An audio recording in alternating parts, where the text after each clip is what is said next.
Bonjour à tous, c'est ce genre d'anciens quotidiens hebdomadaires ou mensuels que je commence à collectionner. Alors celui-ci s'appelait Lumière, là c'est un numéro de mars 1960.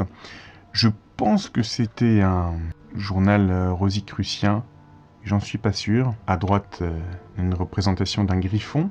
Et surtout, on a un article collector du fameux Serge Hutin, que j'apprécie beaucoup, qui a écrit Gouvernement invisible et Société secrète.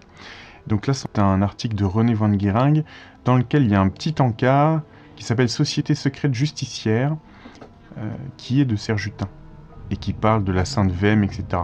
Donc on a plusieurs chapitres, Présence de Satan, L'étouffement des consciences, Société secrète, Les illusionnistes, Hors du mystère, Dans la lumière, etc. Absolument passionnant. Et ça, c'était mon petit préambule à la vidéo que je vous propose aujourd'hui, qui va donner encore du travail, du grain à moudre aux historiens, entre guillemets, qui semblent ne pas vouloir ou ne pas pouvoir étudier à fond les Illuminati. Parce que donc cette vidéo proposera un panorama de l'existence des Illuminati à travers les 18e, 19e siècles et 20e siècle. Puisque j'ai ici environ 112 documents, et encore, j'en ai encore plein d'autres, mais dont les dates s'étalent de 1744 à 1977. Qui parle explicitement des Illuminati. Alors, ça peut être un ouvrage historique qui parle des anciens Illuminati, mais on verra que ça sera surtout les ordres ésotériques et occultes eux-mêmes qui citent l'existence des Illuminati, et qui parlent des Illuminati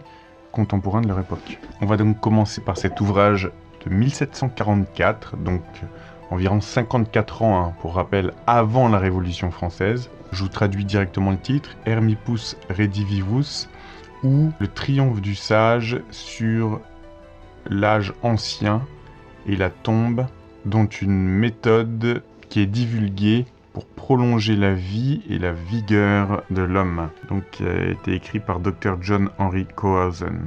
Je vais aller directement au passage qui cite le terme texto Illuminati, et je vais vous traduire le passage en question, je vais vous traduire à chaque fois la phrase. Et c'est quelque chose d'ailleurs que je retrouve dans beaucoup d'ouvrages qui parlent des Illuminati par la suite. C'est pas juste une vue de l'esprit de ce premier écrivain du XVIIIe siècle.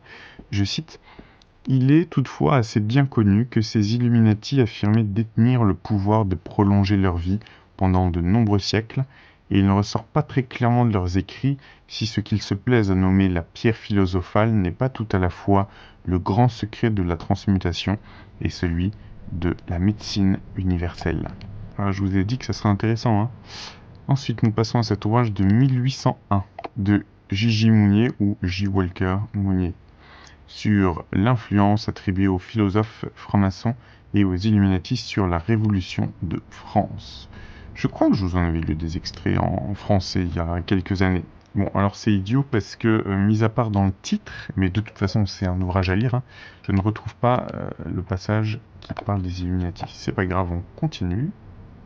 Ouvrage de 1828 à présent. Donc le titre, La franc-maçonnerie, ses prétentions dévoilées dans de fidèles extraits de ses auteurs de référence, avec une analyse critique de la maçonnerie spéculative de Town, sa tendance à pervertir les doctrines de la religion révélée, découvertes dans l'esprit de ces doctrines et dans l'application de ces emblèmes, avec une clé pour les hauts grades, en extrait du professeur Robison, et illustré plus avant par son vil service aux Illuminati, par un maître maçon. Alors, hormis la date 1828, on ne sait pas trop, je pense qu'il est de l'auteur Henry Dana Ward. Donc ici, on a ce premier passage, il cite juste le titre de l'ouvrage de John Robison, de 1798, qui s'appelle « Preuve d'une conspiration contre toutes les religions et gouvernements d'Europe », etc., dont les francs-maçons, les Illuminati. Alors on retrouve aussi le terme dans cette petite note de bas de page qui continue ici, je vais vous traduire. On a trouvé donc dans les écrits manuscrits de Svak un projet pour une confrérie de sœurs au service des desseins des Illuminati. On y trouve les passages suivants. Elle sera d'une grande utilité et nous procurera à la fois beaucoup d'informations et d'argent. Il conviendra à merveille au goût de beaucoup de nos membres les plus fidèles, qui sont des amateurs du beau sexe. Elle devrait se composer de deux classes, les vertueuses et celles au cœur plus libre. Elles ne doivent pas se connaître les unes les autres, et doivent être sous la direction d'hommes, mais sans le savoir. Des livres appropriés doivent être mis entre leurs mains, et secrètement ceux qui flattent leur passion. Robison, page 110. Un ouvrage de 1850, à présent, une enquête suggestive sur le mystère hermétique, avec une dissertation sur les philosophes alchimiques et une tentative de redécouverte de l'ancienne expérience de la nature.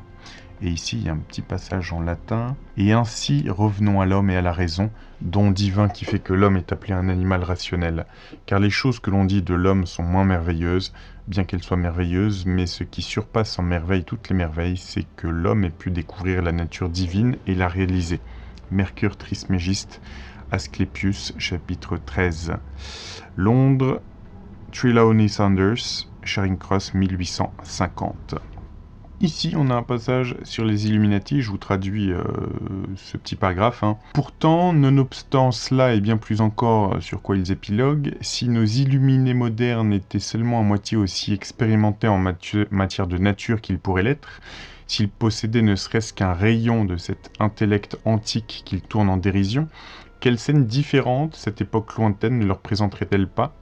Au lieu d'imaginer de cupides vieillards se morfondant au-dessus de leurs creusets et de leurs alambics grossiers dans le vain espoir de découvrir l'élixir et la pierre des philosophes, ils observeraient les philosophes eux-mêmes, rendus visibles par une lumière de même nature sur leur propre terrain, expérimentant certes, mais comment et avec quoi? Donc un ouvrage plutôt critique. Sur les Illuminati. Alors ici on a un passage qui parle d'illumination, mais ça va vous intéresser quand même. Je vais vous traduire. Mais il existe de nombreux degrés d'illumination divine, et les rites d'Éleusis ne sont pas non plus avérés également efficaces pour tous, puisque toutes les âmes ne sont pas d'égale capacité ni n'ont la même prédisposition à l'éducation intellectuelle. Mais de même que les philosophes s'accordent à dire que les initiations précédentes sont préparatoires à celles d'un ordre subséquent, ainsi la possession des meilleures habitudes de pensée en cette vie et une inclination naturelle rendent l'esprit plus apte au sublime. Un ouvrage de 1852 maintenant, voilà, c'est probablement un hebdomadaire ou mensuel, Le Messager spirituel et Le Défenseur de l'harmonie. Ici donc le numéro 2, New York, 23 octobre 1852. On a ici donc ce petit passage sur les Illuminati. Alors, c'est pourquoi les illuminés du Moyen-Âge devaient voiler leurs découvertes au regard du public, ne les communiquant qu'à quelques élus liés par serment au sein de sociétés secrètes. Alors, d'ailleurs ils écrivent Illuminati, pas j'ai dit illuminé, mais c'est Illuminati. Et c'est au sein d'un chapitre qui s'appelle Magnétisme animal. Un ouvrage de 1855 à présent, l'histoire de l'initiation en 12 lectures, y compris un exposé des rites et des cérémonies, des doctrines et disciplines, et tous les secrets et les institutions mystérieuses de l'Ancien Monde, par le révérend George Oliver, New York 1855. Alors ici on a une première mention des Illuminati dans la bibliographie, le tract de Zimmermann sur les Illuminati, donc ça faudrait rechercher ce que c'est. Alors attention, je sais qu'il y a un Zimmermann qui a écrit un ouvrage sur la théorie des Illuminati, etc. en 2021, donc c'est pas ce Zimmermann-là, évidemment. Donc je pense que ça fait très probablement référence aux écrits du médecin et philosophe suisse Johann Georg Zimmermann, 1728-1795, concernant l'ordre des Illuminés de Bavière. On avait dans ce corpus des écrits comme Fragments sur Frédéric le Grand, Fragmente über Friedrich den Großen, et d'autres écrits à la fin du XVIIIe siècle. Donc Zimmermann, c'était avant tout un médecin royal à la cour de Hanovre, et un intellectuel respecté de son temps. Donc dans ses traités, Zimmermann accusait notamment les Illuminati d'être responsables de la politische Mordbrennerei in Europa, l'incendie criminel politique en Europe. Un ouvrage de 1858 à présent, Le mesmérisme en connexion avec les superstitions populaires, par J.W. Jackson, 1858. Donc on a le terme Illuminati qui est cité notamment page 108. Je vais vous traduire tout ce paragraphe. La communion romaine, alors comme toutes les autres communions ferventes des temps anciens ou modernes, a eu ses Illuminati, dont les visions cependant prenait leur forme spéciale d'après les particularités traditionnelles de sa mythologie populaire.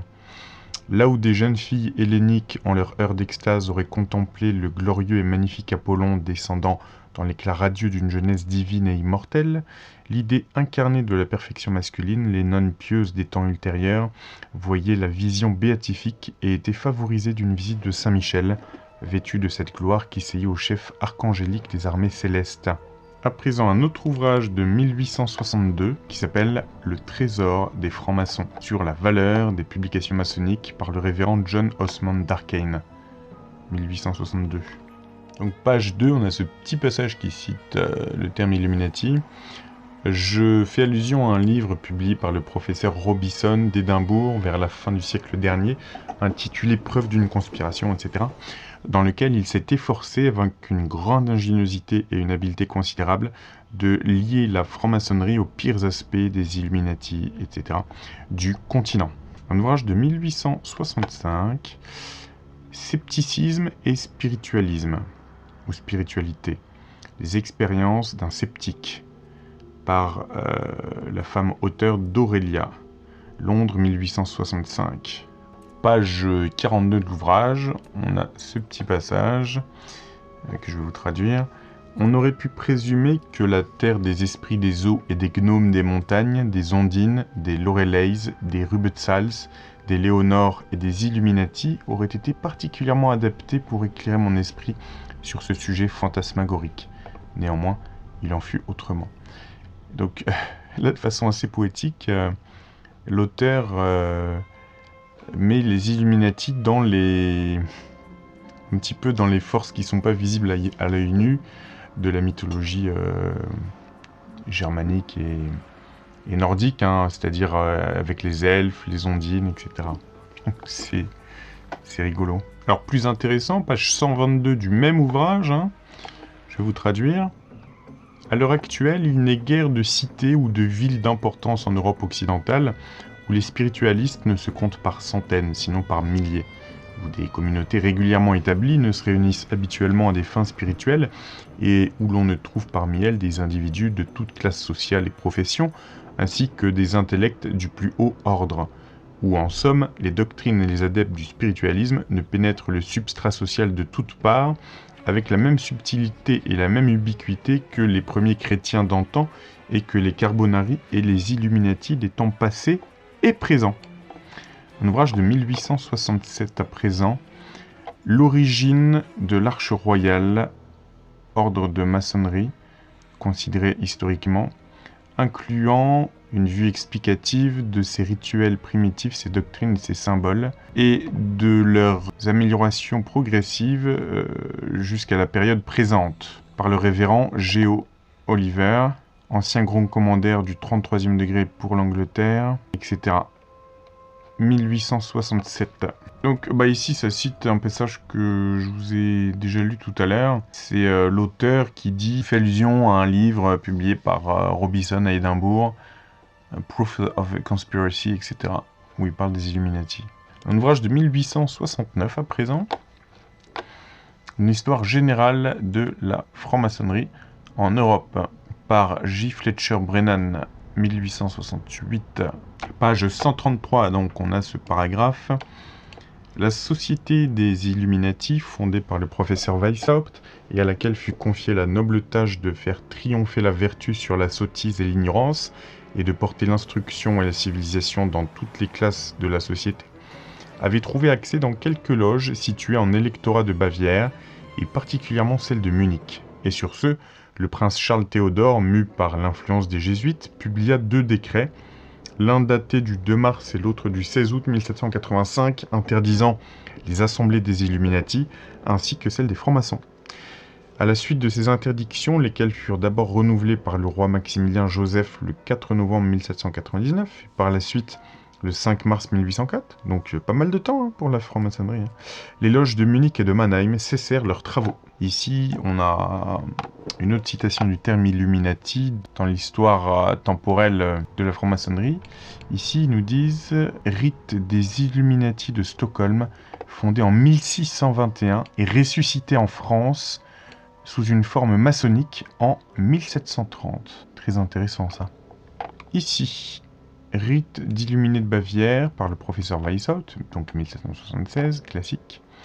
Rite des Illuminati d'Avignon, étant le système de Swedenborg, en 1779. Rite des Illuminati du Zodiaque, en 1783. Je ne connaissais pas ça. Ici, très intéressant, on a, page 840, l'édit du pape Pie VII contre les francs-maçons, que je vais vous traduire. Si l'ancienne législation des États romains a interdit sous les peines les plus rigoureuses toutes les assemblées secrètes et cachées, au motif que leur caractère jalousement clandestin laissait croire qu'en de telles assemblées, le bien-être de l'État et la tranquillité publique étaient mis en péril, et qu'en leur sein se formaient des écoles de dépravation, les souverains pontifes, pareillement, sont également tenus d'entretenir une opinion similaire quant à l'objet de ces assemblées de francs-maçons, d'illuminati, d'Égyptiens et autres qui...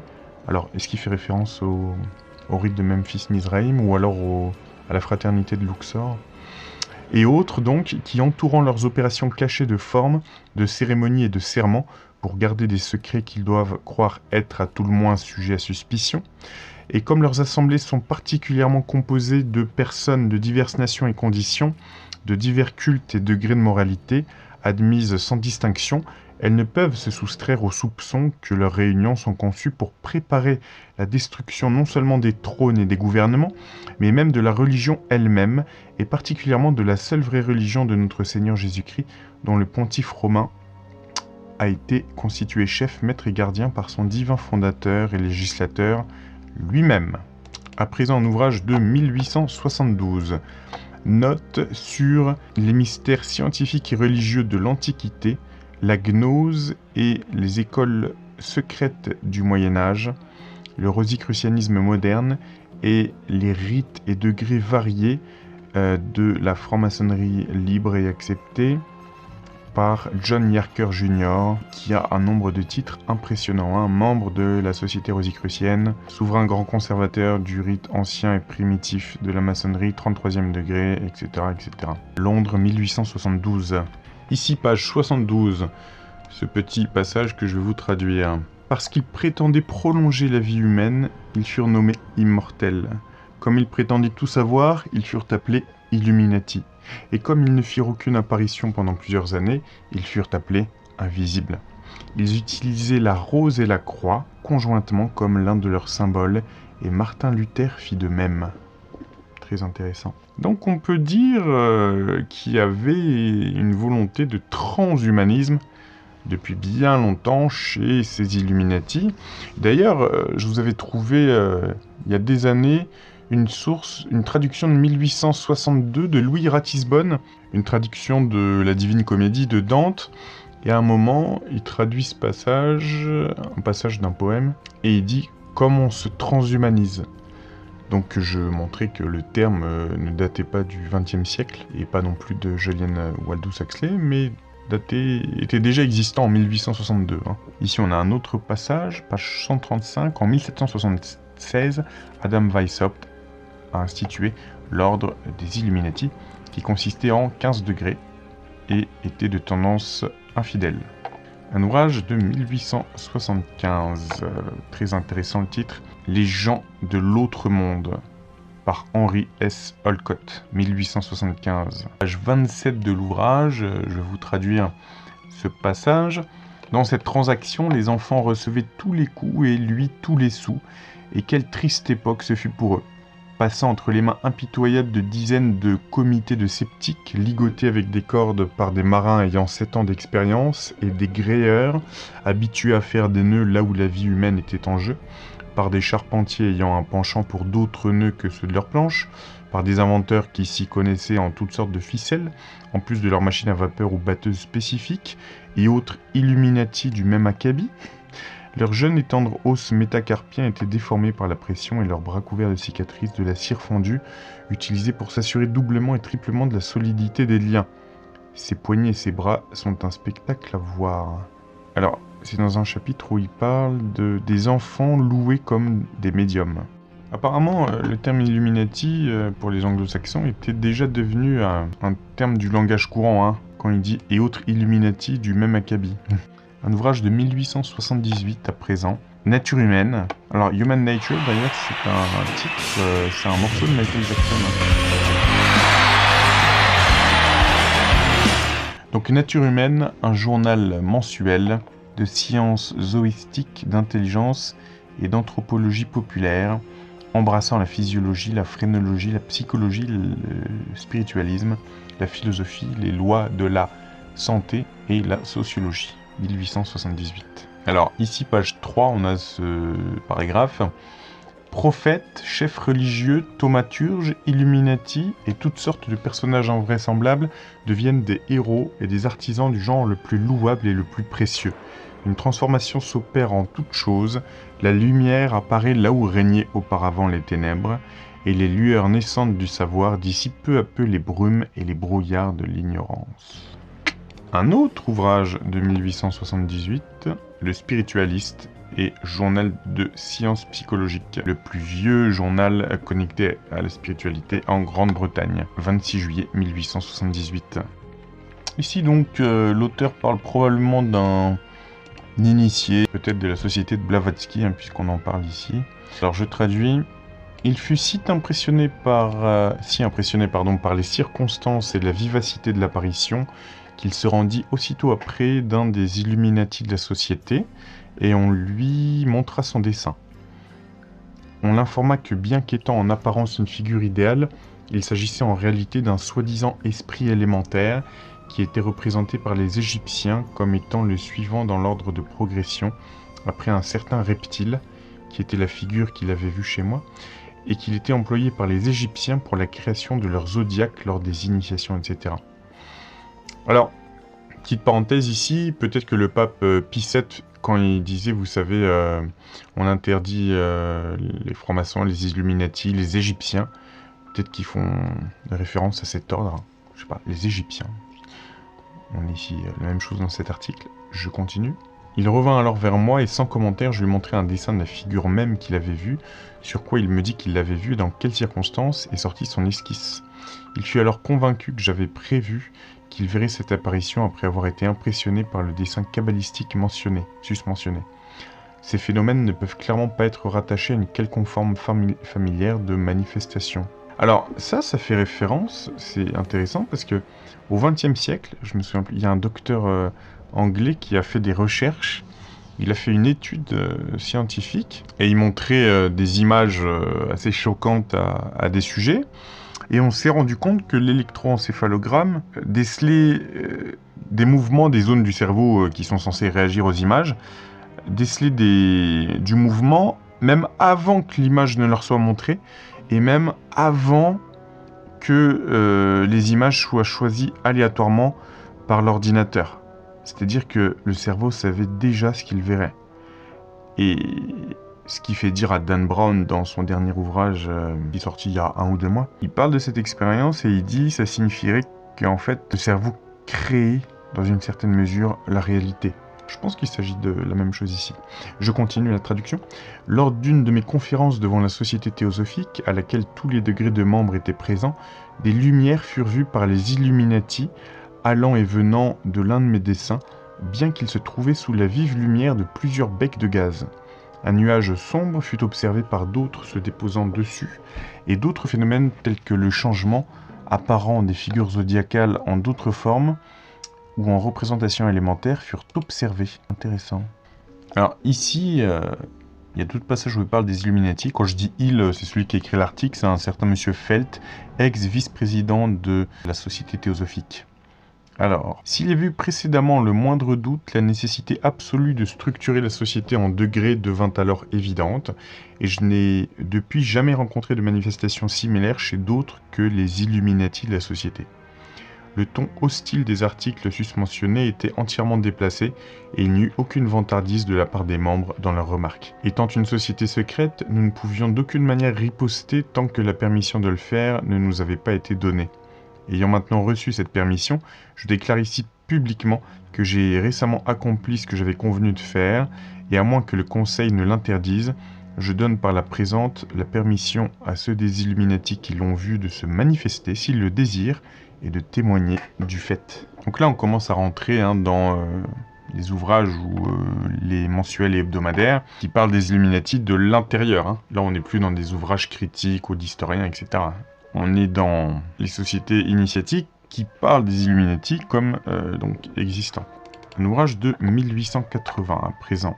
Le Herald of Progress, un journal hebdomadaire consacré à la philosophie et aux enseignements du spiritisme. Dans les choses essentielles, l'unité. Dans les choses non essentielles, la liberté.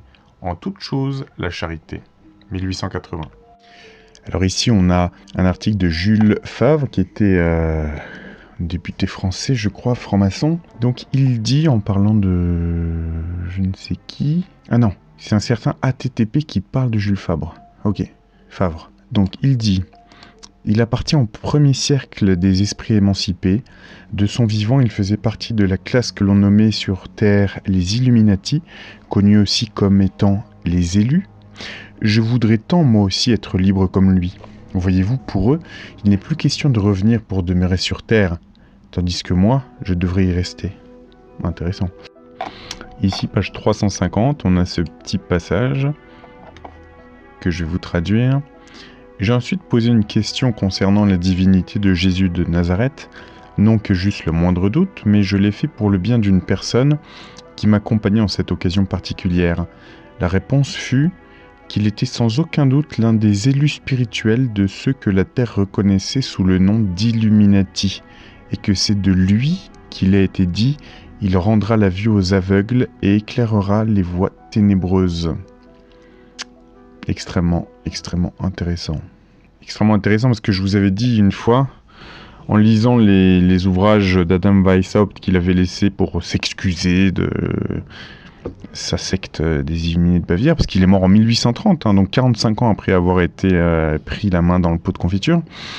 Et il disait « Je voulais juste faire connaître la vraie philosophie de Jésus de Nazareth ». Donc je trouve ça intéressant.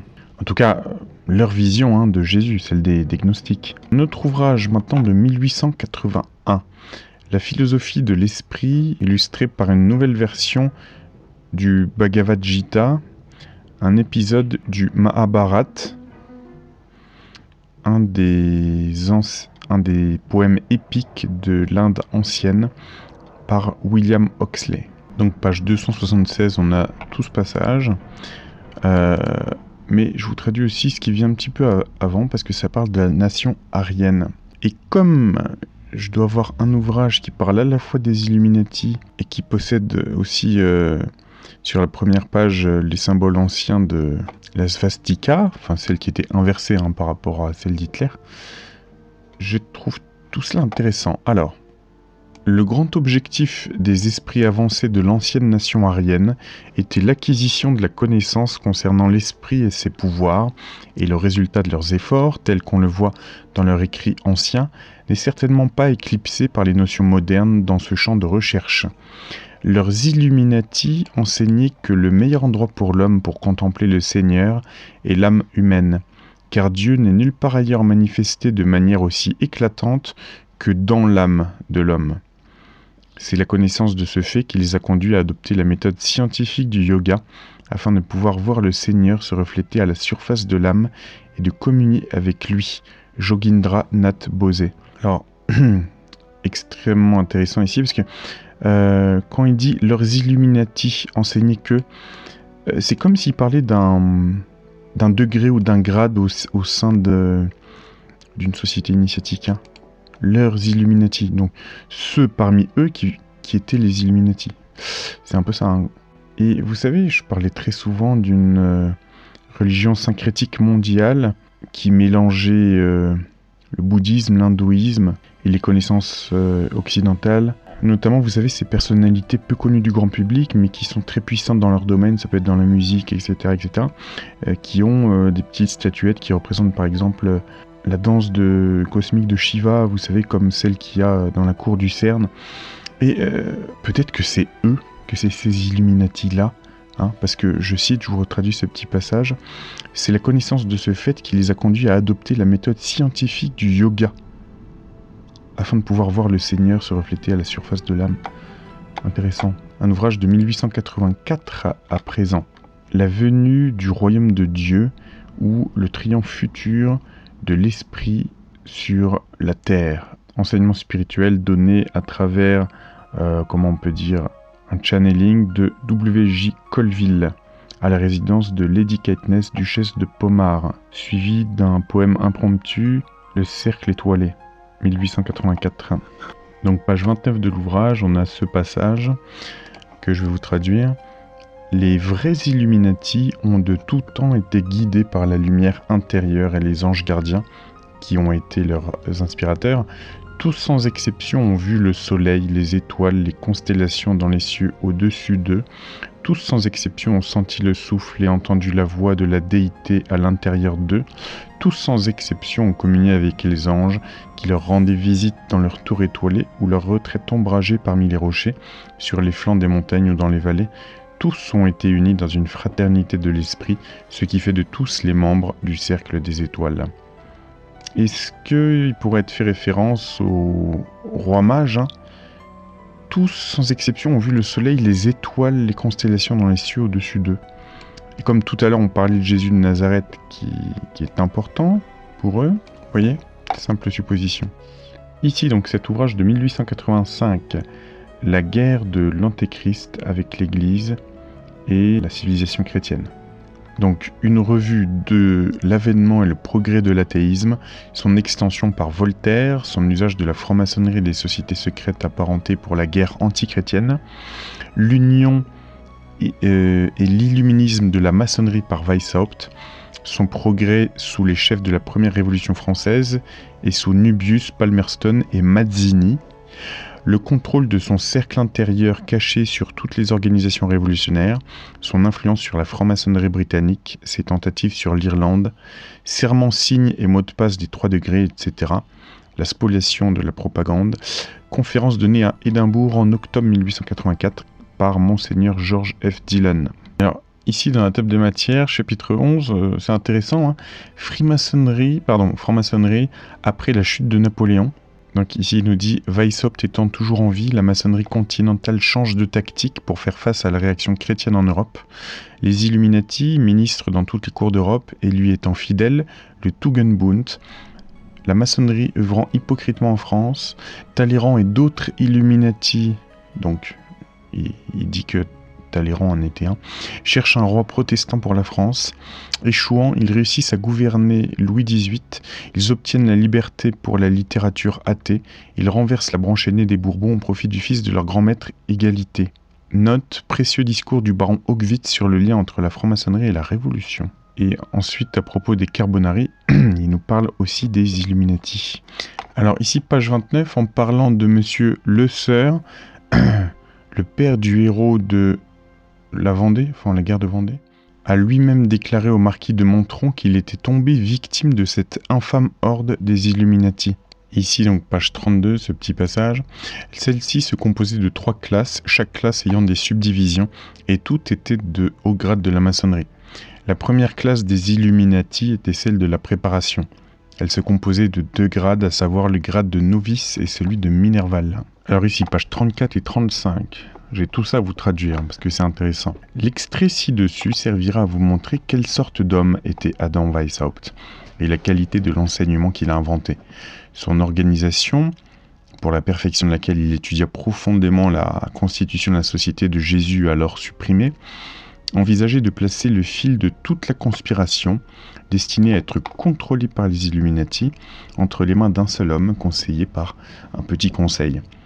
Les Illuminati devaient être dans la maçonnerie et de la maçonnerie, afin d'évoluer secrètement parmi ses membres.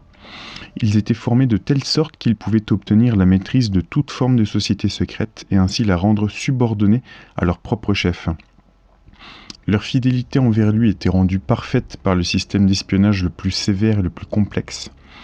Le chef lui-même était protégé par sa position, sa longue formation et par son conseil. Il arrivait ainsi que, quel que soit le poste ou la position que les Illuminati atteignaient, ils devaient se soumettre aux objectifs généraux de l'ordre. Weishaupt, après avoir été déchu de sa chaire de professeur en Bavière, trouva asile auprès du prince de Coburg-Gotha, où il demeura dans l'honneur, l'opulence et la sécurité jusqu'à sa mort en 1830. Il continua toute sa vie à être le chef des Illuminati, et ce fait peut expliquer en grande partie la fidélité avec laquelle les Illuminati de la Révolution, du Directoire du Consulat, de l'Empire, de la Restauration et de la Révolution de 1830 ont invariablement exécuté son programme de conspiration perpétuelle pour les fins qu'il visait. Cela peut aussi expliquer l'étrange vitalité de l'esprit des Illuminati en Italie, en Suisse, en Allemagne et en Espagne, et sa persistance à travers les règnes illuminés de Nubius et Palmerston, les successeurs de Weishaupt jusqu'à nos jours, donc jusqu'en 1885. Donc ça nous fait historiquement la succession de la continuation en fait des Illuminati de Bavière, des Illuminati, entre 1785 et la fin du 19e siècle et le début du 20e, où on trouve à nouveau une renaissance de l'ordre des Illuminati sous d'autres formes, je vous dirai ça tout à l'heure, mais là, l'auteur nous dit jusqu'à maintenant, donc jusqu'en 1885, on avait les Illuminati de Nubius et Palmerston, les successeurs de Weishaupt. C'est ce que nous verrons plus loin, mais en attendant, nous allons jeter un coup d'œil à la première étape de Weishaupt pour régner sur la maçonnerie par l'intermédiaire de ses disciples. Ce fut en convoquant le fameux Conseil général de la franc-maçonnerie, connu sous le nom du Convent de Wilhelmsbad. Ici, page 36, on a ce petit passage. Il suffira cependant pour mon propos actuel de déclarer que des preuves plus que suffisantes en furent trouvées par le gouvernement bavarois, qui dut quelques 5 ans plus tard supprimer les Illuminati, et que l'un des membres du convent, le comte de Virieu, fut frappé d'une telle horreur devant la dépravation de cette organisation qu'il abandonna l'illuminisme et devint un fervent catholique. Donc ici, page 38, il nous parle de Balsamo, en nous disant « En France, aidé par les efforts des Illuminati, il fut reçu comme une sorte de demi-dieu et appelé le divin Cagliostro. Il établit de nouvelles loges dans toutes les parties du pays. À Bordeaux, il demeura 11 mois à cette fin. À Paris, il établit des loges pour femmes d'un genre particulièrement cabalistique et impur, avec des départements intérieurs horriblement mystérieux. » Ici, page 41, donc je vais vous traduire tout ce petit texte. L'auteur nous dit donc ce qui a été prouvé par un second convent après Wilhelmsbad, tenu par les Illuminati français, où tout fut arrangé pour la Révolution. Les hommes éminents de ce conclave furent les hommes par la suite les plus actifs dans chaque scène qui suivit: Mirabeau, Lafayette, Fouché, Talleyrand, Danton, Murat, Robespierre, Cambacérès. En fait, tous les noms les plus importants des convulsions ultérieures du pays n'étaient pas seulement des Illuminati, mais des chefs parmi les Illuminati. Certains disparurent sous leur propre guillotine. D'autres survécurent au destin de leurs compagnons. Constamment, les hommes de toute la conspiration avaient des ententes et des relations les uns avec les autres. Weishaupt, à la distance sûre de Coburg-Gotha, leur apporta son aide bienveillante et celle des francs-maçons allemands. Alors ici, page 45, dans le chapitre Napoléon et la franc-maçonnerie, il nous dit, le père Deschamps dit à propos de Napoléon: Napoléon Bonaparte était en effet un franc-maçon de haut grade ou avancé, et son règne a été, de la maçonnerie a été florissant à l'époque de la maçonnerie. Durant le règne de la Terreur, donc pendant la Révolution, le Grand Orient a cessé son activité, mais à partir du moment où Napoléon a pris le pouvoir, des loges se sont réouvertes dans chaque endroit. Ici plus bas, donc l'auteur dit « J'ai dit que les dirigeants révolutionnaires en France étaient tous des Illuminati, c'est-à-dire des francs-maçons du type le plus avéré, dont le but ultime était la destruction de toute religion et de toute forme de gouvernement séculier existante, afin de fonder une république athée et sociale qui s'étendrait au monde entier et engloberait toute l'humanité. La franc-maçonnerie accueille, comme nous l'avons vu, le mahométan, l'indien, le chinois et le bouddhiste, ainsi que le chrétien et le juif. Elle projette de tous les conquérir comme un moyen de les amener tous au même niveau d'athéisme et de communisme. Il disait ça en 1885, Très intéressant. Alors, ici, page 49. Quand Napoléon a obtenu la puissance, c'était principalement grâce aux francs-maçons illuminés à Talleyrand. Par lui et par ses confédérés des Illuminati, il a été rappelé d'Égypte et placé sur la voie d'atteindre ce but. Ses frères étaient, pour chacun d'entre eux, profond dans les secrets de la secte. Ici, page 52, dans le chapitre Franc-maçonnerie après la chute de Napoléon, l'auteur nous dit « Il serait très intéressant si nous avions le temps d'examiner les nombreuses intrigues de ce même corps d'Illuminati qui avait planifié et exécuté la Révolution et avait ensuite créé successivement le Directoire, le Consulat et l'Empire en France, alors qu'il se posait maintenant sous une nouvelle facette, en ami du retour de la monarchie en Europe en général. Ils firent cela dans le but des francs-maçons et afin de conserver le pouvoir qu'ils avaient exercé si longtemps entre leurs propres mains et entre les mains de leur parti. » Ici, page 91, dans le chapitre sur Lord Palmerston, l'auteur dit « J'avais du mal à croire que feu Lord Palmerston connaissait le véritable secret de la franc-maçonnerie et que pendant la majeure partie de sa carrière, il fut le véritable maître, le successeur de Nubius, le grand patriarche des Illuminati, et en tant que tel, le dirigeant de toutes les sociétés secrètes du monde.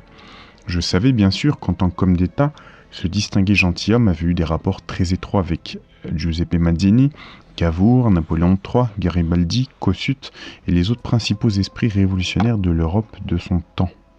Ici, un ouvrage de 1887, Les Gnostiques et leurs vestiges antiques et médiévaux, par C.W. King, 1887. Ici, page 18, on a ce petit paragraphe. Sous ce titre, je me suis efforcé de séparer les talismans purement astrologiques de ceux auxquels les Illuminati, leurs créateurs, avaient donné un sens plus spirituel. L'astrologie et non le Christ est l'auteur de leur religion, dit Hippolyte à propos des sectes fondées par Euphrate et Selbès, et il poursuit en donnant des extraits de leurs écrits tenus en la plus haute estime à l'époque, qui confirment amplement son affirmation.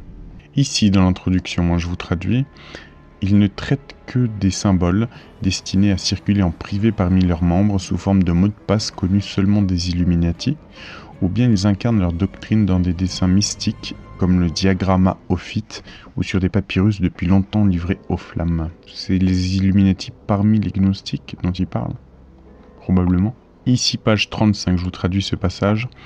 Jacquin et Boaz signifient la force et la puissance.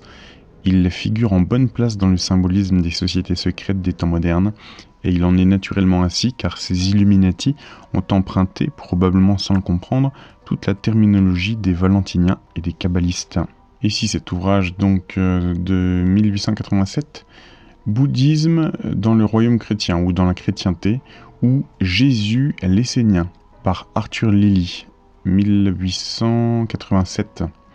Donc vous voyez, ça, ce genre d'ouvrage, ça fait le lien entre les ésotéristes occidentaux et orientaux, vous savez, pour créer cette fameuse religion syncrétique mondiale là.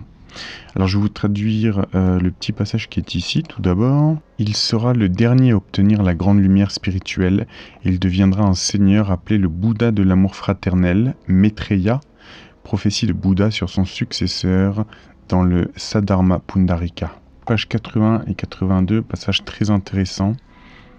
Le changement est appelé la naissance entière et à un moment donné, une lumière est allumée. Les premiers chrétiens, après leur initiation, étaient appelés les Illuminati, les illuminés. Intéressant. Donc, premier chrétien, est-ce qu'il parle des gnostiques ? Une adresse solennelle est faite à la triade individuellement, Bouddha que les dieux et les hommes adorent également, qui est à part du monde, la quintessence de tout bien, le Dharma qui est la Prajna Paramita, la mère, le guide vers la sagesse et la paix parfaite, et le Sangha, le Fils. Donc là aussi, il y a une trinité. Pour nous les chrétiens, c'est au nom du Père, du Fils, du Saint-Esprit, mais eux, c'est Bouddha, Dharma, Sangha. Une mitre semblable à la coiffe mitraïque est portée durant une partie de la cérémonie. Les cérémonies pour la nouvelle naissance de Bouddha, d'eau et d'esprit doivent en effet paraître bien creuses aujourd'hui, alors qu'il ne reste plus que la forme, mais cette forme, pour celui qui étudie le bouddhisme primitif, a une valeur particulière. Page 103, on a ce passage, très intéressant aussi, que je vais vous traduire. Il est rapporté dans le livre d'Adam que Phétaïl, un esprit de lumière subalterne, forma le projet de jeter un pont puissant entre la ciel et le terre. Et la terre, pardon. Entre la terre et le ciel. Alors, petite parenthèse ici, est-ce que c'est ce que Walt Disney, mais aussi d'autres, dans leurs films d'animation, symbolisaient comme, vous savez, l'arc-en-ciel et la couleur arc-en-ciel ? Je continue ma traduction. Il s'y heurta à l'opposition des tauros, les esprits géants des ténèbres. L'institution des Nazaréens était clairement ce pont. Il se proposait de faire descendre un royaume de lumière sur la terre terne et obscure. Et vous savez, dans un des Disney, une petite parenthèse, on voit la Jérusalem céleste à un moment dans le ciel. C'est sûrement ça, hein. La même signification, je veux dire. Je continue. Les habitants de ce royaume de lumière étaient vêtus de blanc comme les Esséniens. Ils étaient les apôtres de la justice. Ils avaient le sceau du Père. Ils combattaient avec des armes qui ne sont pas faites d'acier.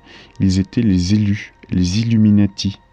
Aux humbles Nazaréens, il fut donné de connaître les mystères du royaume des cieux. Révélateur, toi qui fais connaître les secrets les plus intimes, aie pitié de nous, dit une de leurs invocations. Ici, page 271-272, un autre petit passage très intéressant que je vais vous traduire. Les Illuminati, au lieu de s'engraisser dans des couvents oisifs, ont marqué leur passage à travers le monde par de nombreux monuments remarquables. Donc là, il y a une critique à peine déguisée du catholicisme. Hein. Au lieu de s'engraisser dans des couvents oisifs, j'imagine qu'ils font référence aux catholiques, les ruines de tyrannie et de superstition renversées. Où est le brahmanisme de fer de l'Inde ancienne? Où sont la politique et l'athéisme de César? Où sont l'Inquisition, la Star Chamber, la Bastille? Donc ici, de façon imagée, en fait, il nous est dit que les Illuminati ont mis un terme, une fin, à tout ce qu'on vient de citer. Hein. Ils ont mis fin au brahmanisme de fer de l'Inde ancienne. Ils ont mis fin à la politique et l'athéisme de César. Ils ont mis fin à l'Inquisition, la Star Chamber, je ne sais pas ce que c'est, la Bastille, donc ça veut dire que ce sont eux derrière la Révolution française. Hein. Donc encore dans cet ouvrage, c'est ce qui nous est dit. Ici, page 284, encore un passage extrêmement intéressant que je vais vous traduire. Renan s'oppose à Bord sur la question de l'origine du christianisme, mais même lui est d'avis que c'est saint Paul qui a assuré une éternité au Christ. Sans lui, le petit cénacle d'Illuminati se serait évanoui comme les Esséniens, presque sans laisser de souvenir. Cela dépend de la question de savoir si la religion du Christ était une éducation ou un bureau de recrutement. Le projet de Jésus était de faire lentement lever le monde au moyen d'une société secrète de mystiques, rigoureusement triés par la mendicité, le célibat, la faim et la persécution.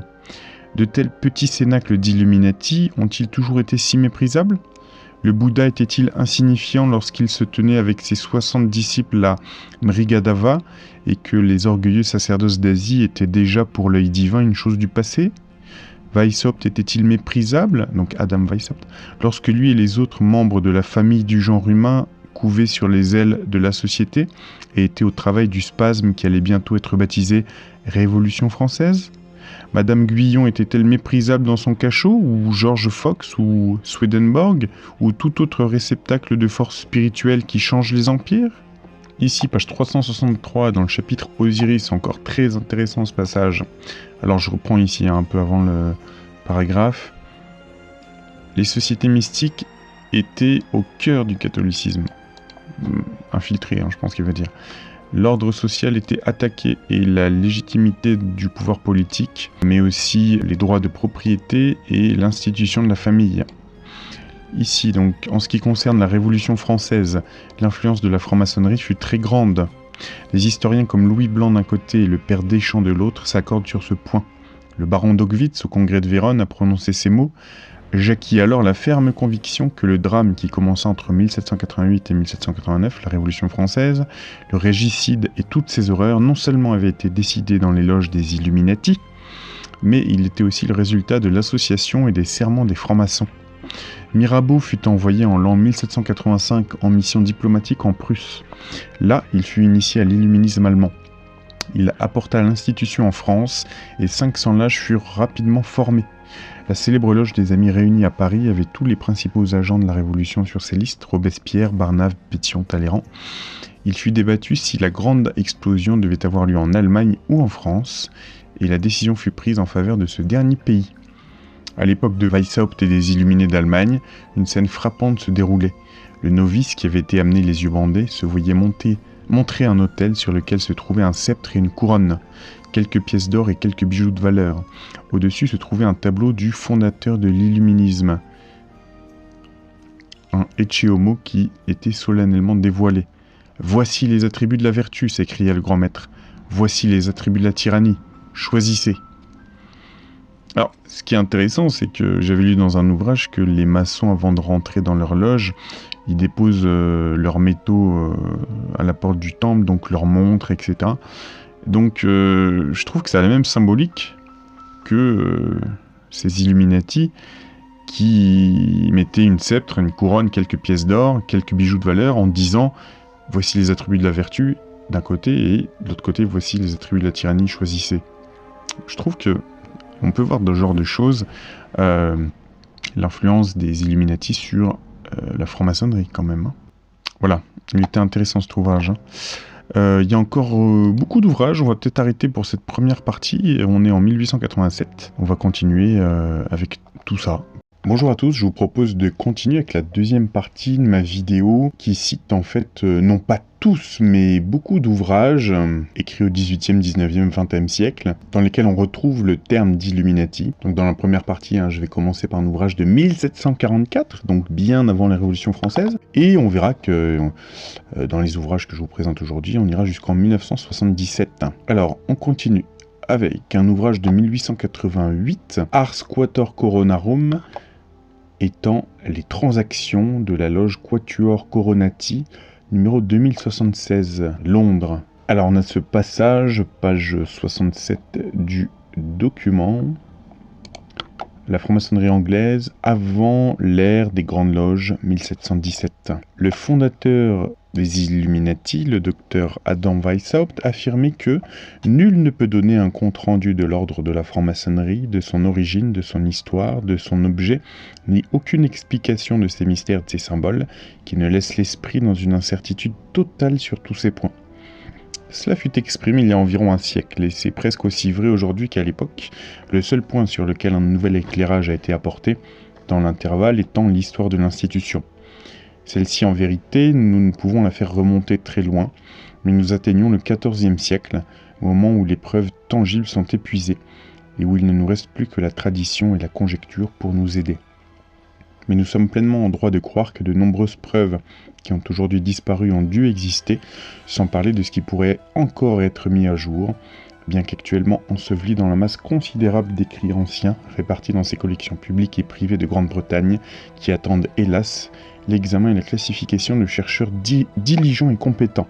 Alors, ici, page 99, j'ai un petit passage très intéressant, c'est pas le terme Illuminati exactement, c'est le terme illumination, mais je vais vous traduire ce petit passage. Ceci achève, pour autant que je m'en souvienne pour le moment, tout ce que je peux dire sur la partie orientale du monde. Et j'ai très peu à ajouter concernant le Nouveau Monde, mais j'ai lu récemment l'œuvre d'un écrivain américain qui semble familier des peuples de là-bas, et j'ai été assez surpris par la déclaration suivante. Elle se réfère à ceux qui étaient en quelque sorte des prêtres, ou ce qui est souvent décrit dans des livres comme des hommes médecine. Tous ces stratagèmes visaient à envelopper les mystères de la confrérie d'un secret irréprochable. Dans le même but, les prêtres formaient des sociétés avec différents degrés d'illumination auxquels ne pouvaient accéder que ceux qui étaient prêts à subir des épreuves difficiles et dont les secrets ne devaient être révélés sous peine des plus sévères sanctions. Alors, petite parenthèse, c'est pas la première fois que je vois des parallèles entre, vous savez, pour les Illuminati, il y a le rite du feu, comme on le verra, qui est important. Je vais pas tout vous spoiler, mais la symbolique du feu est important. Et, je sais pas si vous vous souvenez, mais la secte Skull and Bones à l'université de Yale, ils étaient connus pour avoir acheté, pour mettre dans leur tombe, entre guillemets, le crâne de Geronimo, donc un des anciens chefs indiens. Et il y a quand même une possibilité pour que ceux qu'on appelle des Illuminati, peut-être la partie américaine de ces Illuminati, aient repris certains rituels des Amérindiens. C'est quand même une possibilité. Hein. Il y a Mark Frost, celui qui avait réalisé avec David Lynch, notamment la série Twin Peaks, qui avait écrit un livre que j'ai, qui parle à la fois des Illuminati, du Bohemian Grove et aussi bien sûr des Amérindiens. C'est intéressant parce que vous vous souvenez, je vous avais dit que Lynch, dans sa symbolique, utilise vraiment une symbolique alchimique, occulte, voire Illuminati. Hein. Il y a souvent le feu, la rose dans ces symboles qui sont utilisés. Et donc Mark Frost avait écrit cet ouvrage explicatif sur la série Twin Peaks. Bref, je m'arrête là pour la parenthèse. Alors ici, un des plus intéressants ouvrages que j'ai sur ces sujets. Je vous traduis le titre de l'ouvrage de 1888. Le chemin caché au-delà du seuil, ou le mystère qui a été caché de tout temps et à toutes les générations. Une explication des forces cachées en chaque homme pour ouvrir le temple de l'âme et pour apprendre le guidage de la main invisible. Illustré et rendu clair avec aussi peu de phrases occultes que possible par J.C. Street, ABM, membre de l'ordre SSS et de la confrérie ZZRRLL. Alors ici, c'est une des choses les plus intéressantes. Il y a un cercle probablement entouré par, vous savez, ce symbole du serpent qui se mange la queue, qui était repris par la théosophie de Blavatsky. Ici, il y a marqué « Toutes les choses viennent de l'intérieur ». Ici, on a la svastika, qui, je le rappelle, était un symbole bien plus ancien que Hitler et le nazisme. Alors, il y a plusieurs sens de svastika. Ici, c'est dans le même sens, je crois, que la svastika d'Hitler, sauf qu'elle est, comment dire, elle n'est pas disposée horizontalement, elle est disposée en biais. Ici, on a deux pyramides qui s'entrecroisent, pyramide vers le haut, ça symbolise principe masculin et l'autre principe féminin. Et ici, on a une croix d'Ankh au milieu qui peut représenter, en tout cas dans l'Égypte antique, le symbole de l'immortalité et les symboles SSS. Alors, est-ce que les occultistes qui étaient derrière l'ascension de Hitler et du nazisme ont repris ces choses-là pour le nazisme, et le sigle SS chez les nazis, est-ce que ça serait dérivé de là? Je ne sais pas, mais je trouve ça extrêmement intéressant. Autre chose d'intéressante également, ce que je vous ai traduit, ça veut dire le titre « Le chemin caché au-delà du seuil ». Et il y a ce terme « across the threshold ». You've crossed the threshold, and your eyes have been opened. You have seen the world for what it truly is. There's no turning back now. We got big plans for you. The Father of Understanding guided you to us, and for that we are grateful. The test of your true worth begins now. And it begins with a choice. Join us, and a bright future will be all yours. Refuse. Au-delà du seuil. Et j'espère vous retrouver cette petite séquence du jeu Assassin's Creed, je sais plus si c'était le 1 ou le 2, dans lequel, dans la version anglaise, il dit Now you've crossed the threshold. Donc maintenant tu as franchi le seuil. La même phrase. Est-ce que ce sont des termes Illuminati? Je ne sais pas.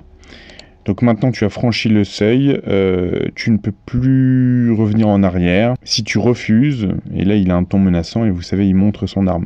C'est un extrait d'Assassin's Creed que je vous avais mis il y a longtemps. Je vais essayer de vous le retrouver. Mais mon instinct en fait déjà devinait peut-être les bonnes choses. Parce que dans ce livre en tout cas, de 1888, on va avoir beaucoup d'éléments intéressants. Ici dans la table des matières, rien qu'au chapitre 9, on a le terme Illuminati ici, enseignement des Illuminati.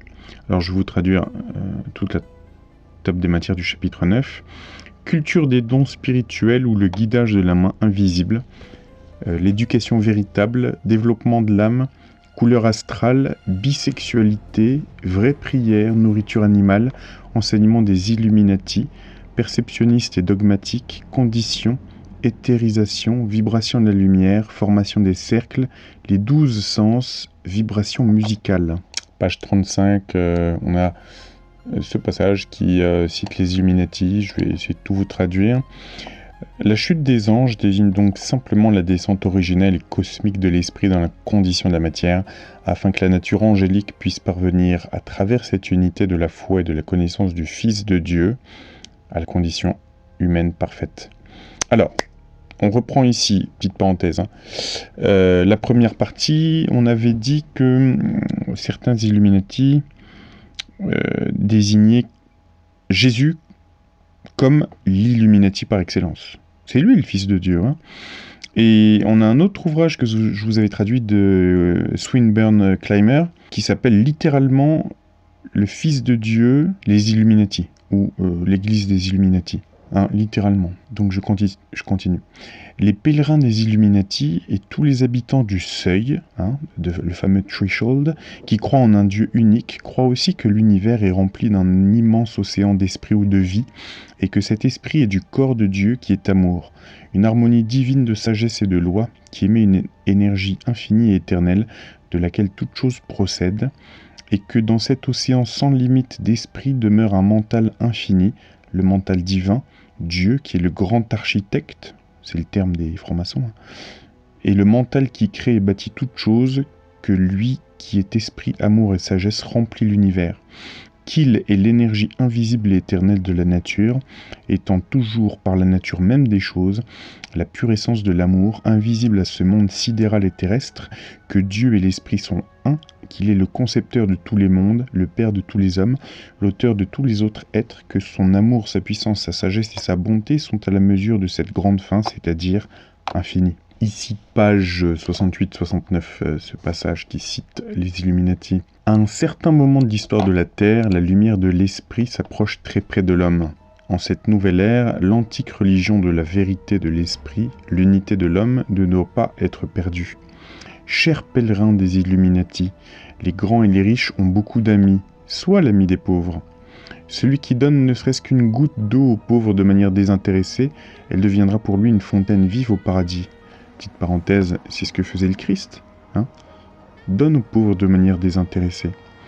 Puis la société moderne entraîne les hommes à la répression des sensibilités et des sympathies, dont l'expression est considérée comme peu virile, une répression qui les fait paraître presque brutaux. Alors ici, hein, je vous montre cette page, la illumination de la mentalité, les trois puissances opératives de la nature. Alors ici, page 88, vous trouverez comme faisant partie d'une grande harmonie, de laquelle la sagesse du printemps, la connaissance de la lumière unique qui illumine votre vie et ce qui rend tout ce qui était mystérieux dans le passé ouvert et clair à vos yeux. Le nombre sans fin de miroirs de la nature reflète l'image de Dieu.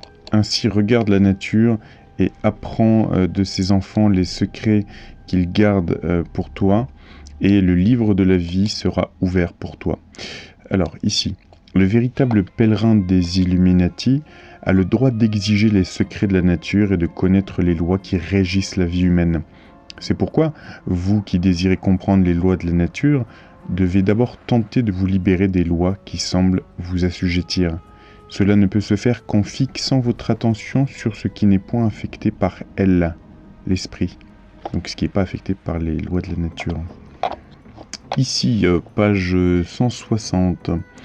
Tous les pèlerins des Illuminati et chaque gardien du seuil ont découvert qu'il y a plus de bonheur à donner qu'à recevoir, et nous désirons ardemment que ce bienfait, celui d'enseigner aux autres et d'œuvrer pour le Père, dont nous avons tant joui, soit accordé à tous les autres, afin qu'ils puissent entrer dans notre joie et s'unir à nous dans ce très glorieux héritage qui est d'être des élèves enseignants dans l'école de l'éternité.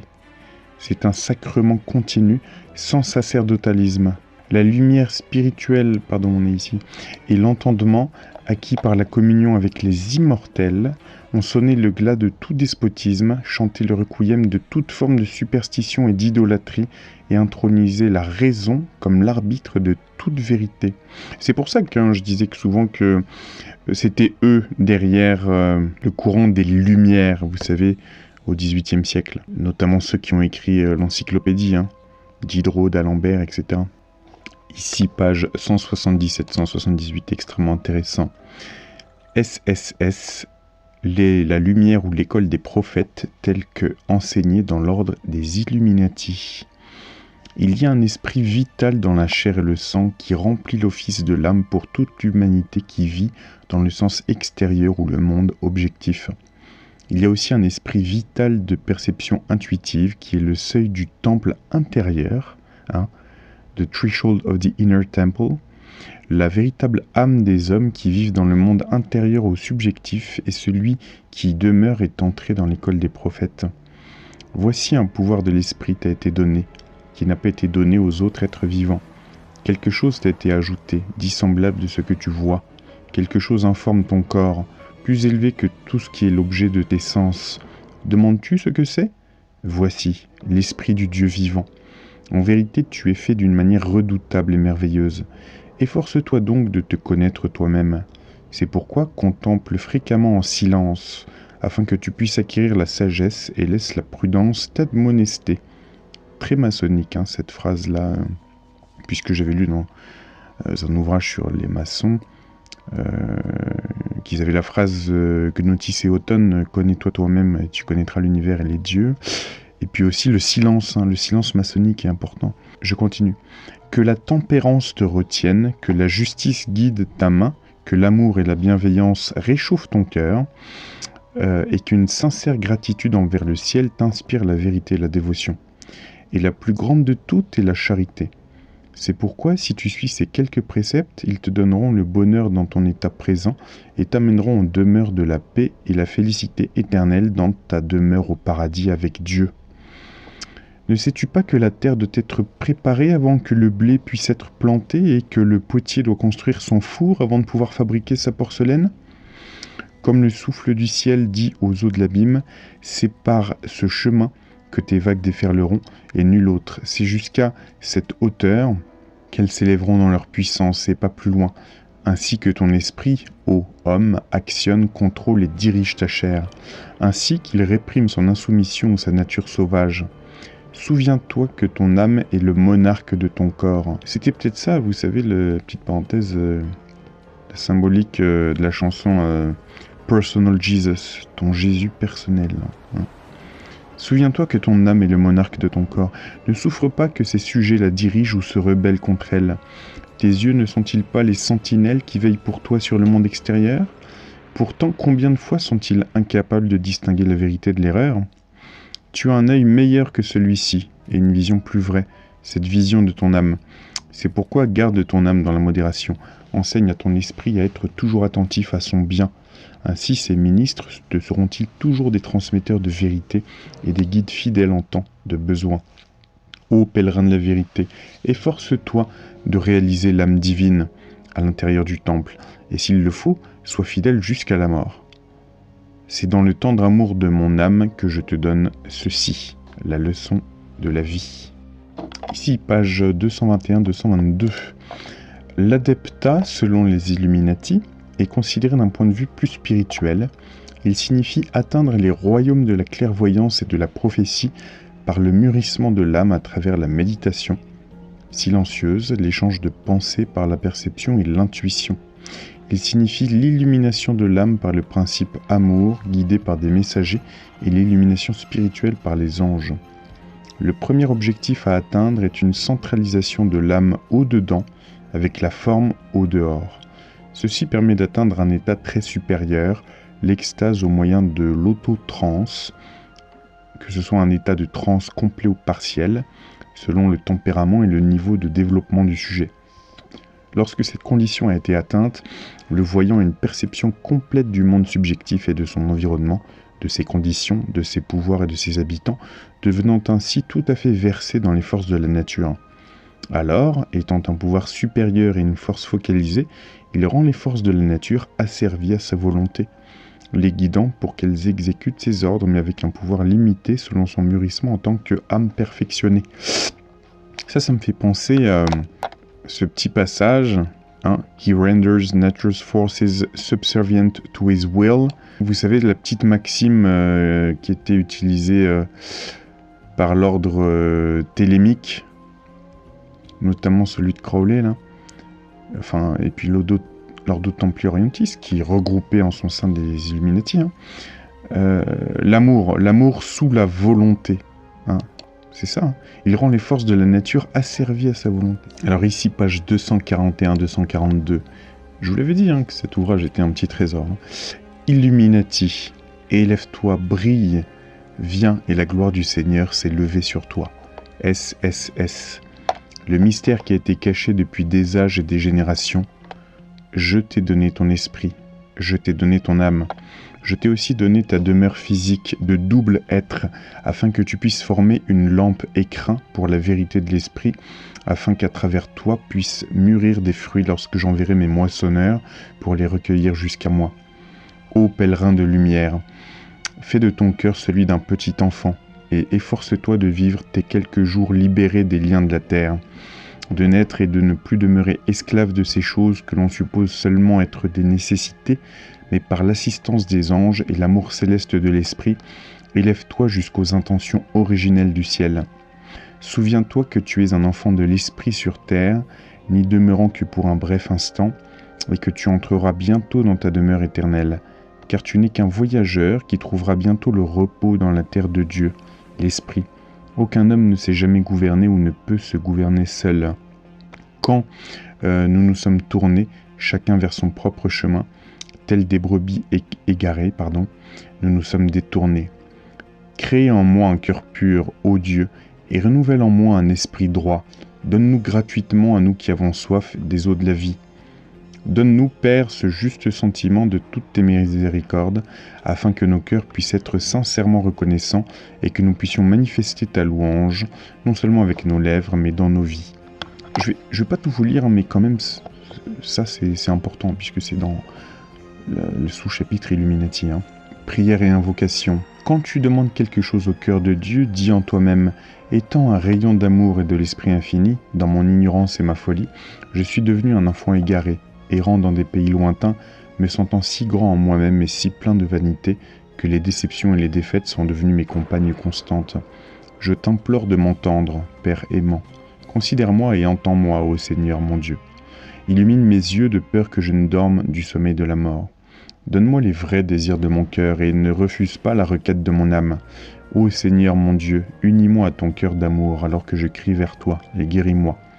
Fais que mon cœur soit comme celui d'un petit enfant pour se reposer dans ton amour et se tourner vers toi.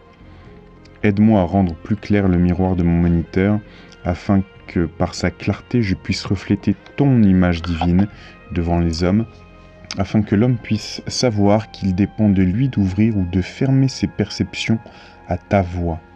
Aide-moi de tout mon cœur à m'élever jusqu'à toi. Demande ainsi sans douter, et vous saurez que l'amour de Dieu est venu à vous et qu'il accomplira la requête de votre âme. À travers le silence passif, tu trouveras le chemin, car le silence est esprit, et beaucoup de bruit et douleur. Avertissement, révélation. Éloigne de tes pensées tous les doutes et questionnements. Libère-toi de la maladie fatale d'être enflé d'orgueil, car la vanité, l'égoïsme et le doute sont des mauvaises herbes et de l'ivraie qui étouffent l'esprit. L'âme de l'homme étant une essence durable, c'est par le silence et l'harmonie que l'homme doit atteindre les hauteurs et trouver le repos auprès du Père. Car étant immortel et ayant pouvoir sur toute chose, il subit néanmoins les choses mortelles en harmonie avec la nature, car il est une partie de la grande essence de l'esprit venant du Père de l'esprit. C'est le grand mystère qui à ce jour est caché jusqu'à ce que l'homme, par le feu, soit amené à ce mûrissement. Alors, l'importance du feu, j'en parlais dans la première ou au début de la deuxième partie. Je disais Lynch, le réalisateur, qui était initié à certaines choses, très certainement. Il avait écrit, vous savez, ce livre en 2007 pour son exposition. Je crois que c'était The Spirit of Fire, l'esprit du feu. Et il y a souvent dans ces films la symbolique de la rose, la rose bleue aussi. Je continue. Et puis évidemment, il y a la symbolique de Notre-Dame, qui a brûlé d'abord, puis qui renaît de ses cendres, pour amener peut-être, pour marquer un mûrissement de l'humanité ou une nouvelle étape. J'en suis sûr en tout cas que c'était pour marquer une nouvelle étape. Je l'avais dit dans une vidéo. Je continue. Car si tu aimes ton corps de nature plus que ton corps d'essence, tes yeux sont voilés de sorte que tu ne peux voir ni connaître la lumière de l'esprit, car toute chose contient un certain dépôt du joyau des essences issues de la grande âme de feu, pris de l'océan éternel de lumière, ici. Voilà. Tout est passionnant, mais il faut qu'on avance. Ici, ce passage, page 268. Alors... On ne pense pas que l'utopie puisse être établie en un jour, mais par la diffusion de l'idée de fraternité universelle, la vérité en toute chose peut être découverte. Certainement, si nous disons que c'est inutile, que de telles notions sentimentales et exaltées ne peuvent avoir cours, rien ne sera jamais fait. Donc là, petite parenthèse, je pense qu'ils mettent l'accent sur le pouvoir créateur de la pensée. C'est pour ça que je vous dis toujours, si vous pensez que ça ne sera pas possible, ça ne sera pas possible. Si vous pensez que ça sera possible, ça le sera. Parce que votre pensée a un pouvoir créateur. Je continue. Un commencement doit être fait, et il a été fait par les Illuminati. Un élan pour devenir une fraternité universelle est une avancée. Essayez, aimable lecteur, d'être charitable, d'aimer. Aimer, c'est grandir. Soyez modérés, soyez généreux, soyez miséricordieux. C'est la mort de l'égoïsme. Le 7e sens apporte la clairvoyance, la clairaudience, l'inspiration, la semi-trance. Cet état implique également une adoration mentale ou spirituelle détachée du monde terrestre ou du monde sidéral des étoiles, ou peut-être même de l'essence divine. Le SSS étant en harmonie avec l'étudiant selon son mûrissement et ses évocations, il se consacre maintenant pour la première fois aux réalités de l'âme. À ce stade, les exercices ascétiques commencent et il entre en communion avec des âmes désincarnées ou avec le monde angélique. Alors, ce SSS, c'est probablement l'abréviation de Sanctus, Sanctus, Sanctus, Saint, Saint et Saint, qui représente ici une force ou une conscience divine avec laquelle l'étudiant doit entrer en résonance. Alors, on parlait au début de cette deuxième partie de Hitler et de ses sbires qui avaient sûrement repris des symboles de la théosophie, mais aussi d'anciens symboles indiens, notamment la svastika. Mais alors, elle n'était pas inversée par rapport à celle de la théosophie, mais est-ce que justement ils reprenaient ces symboles en voulant les inverser, ou est-ce que véritablement il y avait une certaine influence de cette philosophie et que ça a été d'ailleurs déformé? Parce que quand même, il y a un lien. Je vous avais lu sur Patreon un document qui s'appelait... qui parlait de la race aryenne, et c'était un document des Rosicruciens de Lamarck, avant 1940. Donc avant que ça devienne un petit peu modifié par le nazisme, il y avait quand même tout ce background occulte qui existait quand même. Donc on peut pas dire qu'il n'y ait pas de rapport du tout. Donc ici, page 270, on a ce passage que je vais vous traduire. Une idée vraie est le reflet d'une substance vraie. Le corps perçoit moyen de 5 sens ou voies de contact. L'âme perçoit de la même manière à travers 5 sens correspondants, mais d'une sorte plus fine, et mise en action par des agents plus subtils, tandis que le germe sacré de l'esprit au sein de l'âme perçoit par 2 sens supérieurs, produits par la combinaison des 5 sens animaux avec les 5 sens de l'âme, agissant en harmonie divine sur l'esprit sacré. Le pèlerin des Illuminati doit alors s'efforcer de cultiver 7 sens. Les 5 sens intérieurs de l'âme ont une relation et une correspondance avec les sens extérieurs du corps animal. L'adepte, pleinement conscient que le corps astral et les atmosphères magnétiques sont des médiums transparents à travers lesquels l'âme reçoit la sensation, s'efforce sans cesse de les amener plus parfaitement sous son commandement et d'acquérir une connaissance plus générale des 5 sens intérieurs de l'âme. La sensation sur le corps astral est la première étape, car la sensation est le seul moyen de connaissance, que ce soit pour le corps ou pour l'âme. Alors ici, je vous traduis aussi cette phrase. Et donc, le vrai pèlerin de lumière doit monter marche à marche dans l'illumination des 5 sens de l'âme jusqu'à ce qu'il les maîtrise. Alors ici, un tout petit passage intéressant. Le télescope le plus puissant connu à l'homme est l'œil de l'esprit. Alors ici, je vous traduis ça parce que je vais vous faire un parallèle avec un film de Walt Disney. Dans le but de faire un lien, de relier la vallée de l'ignorance, l'esprit ne doit pas s'arrêter au matériel, mais doit pénétrer l'esprit, la cause, et pour ces 2 types de connaissances, la plus basse et la plus haute doit être reconnue. Et ce pont qui parle de la vallée de l'ignorance et qui doit relier le golfe de l'illumination dans son esprit, ça peut former une espèce d'arc-en-ciel qui apparaît ça doit être le premier Fantasia dans Disney. Est-ce que c'est ça la signification? Vous savez, il y a cet arc-en-ciel et il y a toutes ces petites créatures, un ange ailé et puis aussi des animaux ailés qui glissent comme sur un toboggan sur cet arc-en-ciel. Est-ce que c'est pour nous signifier ce bridge, ce pont entre la vallée de l'ignorance et l'illumination de l'esprit? C'est une simple question que je pose, mais mon intuition me dit ça. Alors ici, je suis forcé de vous traduire tous pages 386 et 387 parce qu'il y a plusieurs fois le terme Illuminati. Ce qui n'est pas étonnant, encore une fois, dans cet ouvrage. Alors, l'homme qui gouverne et contrôle ses passions et son corps animal par le pouvoir de la volonté est bien équilibré. L'homme qui peut mettre en sommeil toutes ses passions animales de sorte qu'elles n'ont plus besoin d'être surveillées est entré dans les royaumes du pouvoir. Il a ainsi attiré les feux sexuels des extrémités inférieures vers son cerveau et n'a besoin que de faire un pas de plus dans son déploiement pour devenir l'un des vrais Illuminati, un pèlerin de la voie céleste, à condition toutefois qu'il soit un homme passionné, utilisant ses principes d'être dans le subjectif plutôt que dans l'objectif. Peu d'hommes atteignent ces octaves de vibration. Donc, petite parenthèse, un rapport avec la théorie des cordes ou des supercordes. Les octaves de vibration. Simplement parce que l'objectif les gouverne. Chez les hommes riches, ambitieux et vaniteux, ces choses gouvernent l'homme tout entier, et non l'inverse. De là vient l'économie de la souffrance, car l'humanité n'est guère encline à interrompre sa carrière égoïste jusqu'à ce que les ennuis, la déception et la défaite la conduisent presque au désespoir. Bienheureux ceux qui pleurent, car ils seront consolés. L'adage « Dieu châtie celui qu'il aime » est en un sens tout à fait vrai. Un grand principe sous-tend tout cela, en parfaite harmonie avec l'histoire de l'humanité. La plus haute inspiration vient généralement du cri de désespoir, et ceux qui pleurent sont souvent sur le point d'atteindre une grande joie, l'amour, la paix et le repos parfait.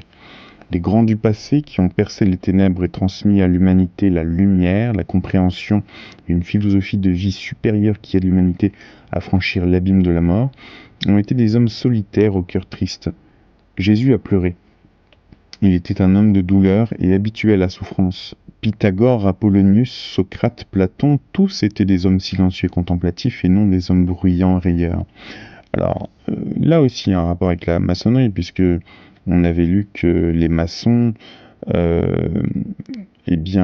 désignaient les hommes qu'on vient de citer comme des grands initiés, mais surtout Édouard Chouret. Et il y a un rapport aussi avec le silence dans la maçonnerie. Ce n'étaient pas des hommes bruyants et rieurs. Je continue. Aucun stoïcien ne peut être un vrai pèlerin des Illuminati. Cela requiert du sentiment et des palpitations chaleureuses doublement intensifiées. Sans cela, il n'est aucune initiation ni aucun rite qui puisse donner ou conférer ce baptême de l'esprit qui donne naissance à des énergies nouvelles et dormantes, ou qui éveille et rafraîchit les germes de l'âme d'une vie supérieure et meilleure. Alors ici un autre passage, page 414, je vais vous traduire tout ça. Les mages chaldéens enseignaient que l'âme divine prendrait part à la félicité de la lumière éternelle, tandis que l'âme sensible, si elle était bonne, serait progressivement dissoute, mais si elle était mauvaise, devrait errer dans la sphère obscure, prenant parfois la forme de fantômes humains ou d'animaux. Les Grecs disaient de même. Tous les Illuminati du Moyen-Âge parlaient de l'âme astrale, le reflet du mort ou sa coquille. À la naissance, l'esprit pur demeure attaché au corps lumineux intermédiaire, mais dès que sa forme inférieure, le corps physique, est morte, l'esprit pur s'élève vers le ciel. La cause de la réincarnation est l'ignorance. Par conséquent, il n'y a pas de réincarnation.